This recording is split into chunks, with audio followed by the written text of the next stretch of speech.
चला तर काही आज आपण बनवणार आहोत आलू का पराठा। आज सकाळीच मूड झाला होता आलू का पराठा खाने का, तो बोले चलो आज बना दे आलू का पराठा। तर अशा प्रकारे आज आलू का पराठा बनवायला घेतला होता। तर बोलले चला, बटाटे उकडून घेतले होते सकाळीच आणि ते असे किसून घेतले।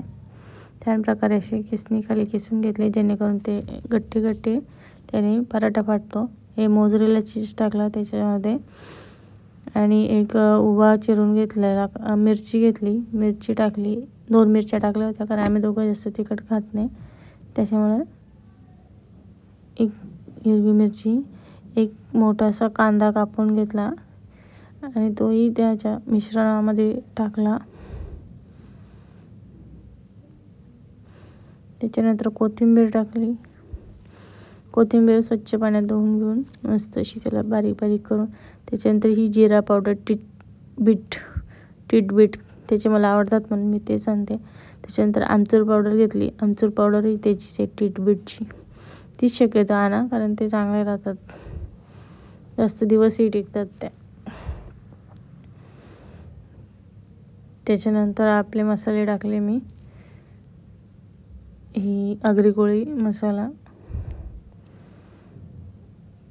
काश्मीरी लाल मिरची पावडर घेतली, त्याच्यानंतर हळद टाकली, नंतर गरम मसाला आणि धनेपूड आपली मिक्स टाकली आणि अशा प्रकारे ते मिश्रण सगळं एकत्र करून घेतला।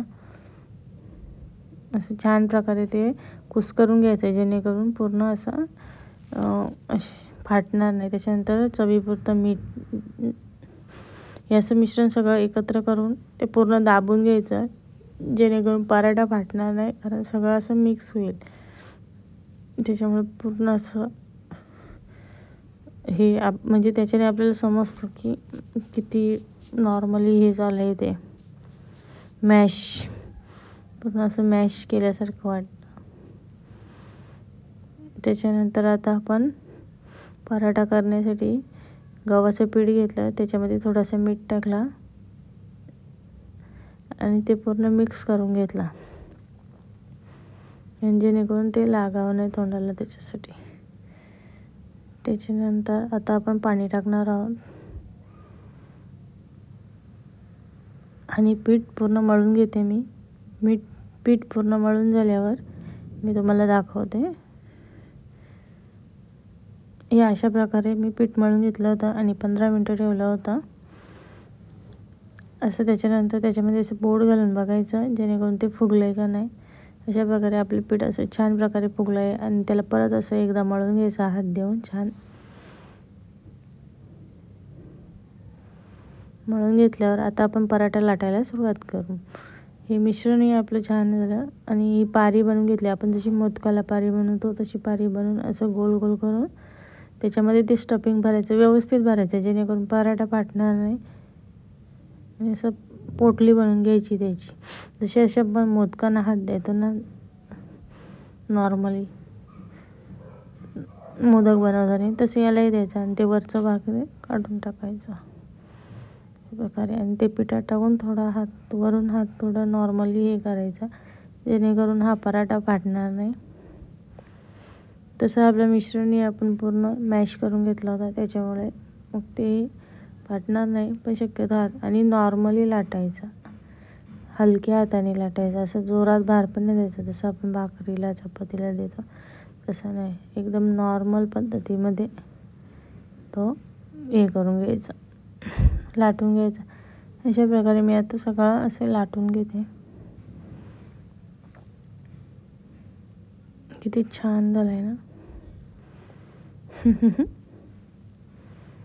त्याच्यानंतर मी थोडंसं तेल आणि थोडा तूप टाकला होता पराठा भाजण्यासाठी, तवा गरम करत ठेवला होता। तर आता आपण याच्यावर पराठा टाकून देऊ। अशा छान प्रकारे असं मी पराठा त्याच्यावर टाकला। आता एक साईड भाजून दुसऱ्या साईडला आपण भाजायला घेऊया। तर दुसरं असंच त्याला आलटून पालटून असं छान भाजून घ्यायचा आणि जेवढं आपल्याला आवडेल तेवढं तूप त्याच्यावर सोडत राहायचं जेणेकरून तो छान प्रकारे भाजला जाईल। जेवढं तूप तुम्ही वापराल तेवढं असे छान प्रकारे तो भाजला जातो. अशा प्रकारे आपले छान असे आलू पराठे तयार झालेले आहेत.